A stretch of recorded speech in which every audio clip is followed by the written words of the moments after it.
Hello everyone, today we will talk about how to fix the app of Smule. We will go to settings,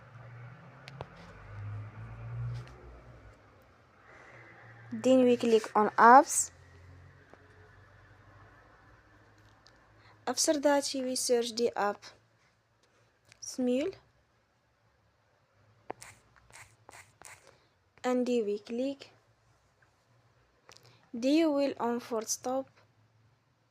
After that we go to storage, then we click on clear cache.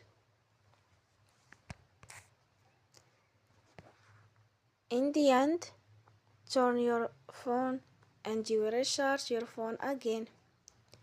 Don't forget to support us by like and subscribe. See you next time and thank you for watching.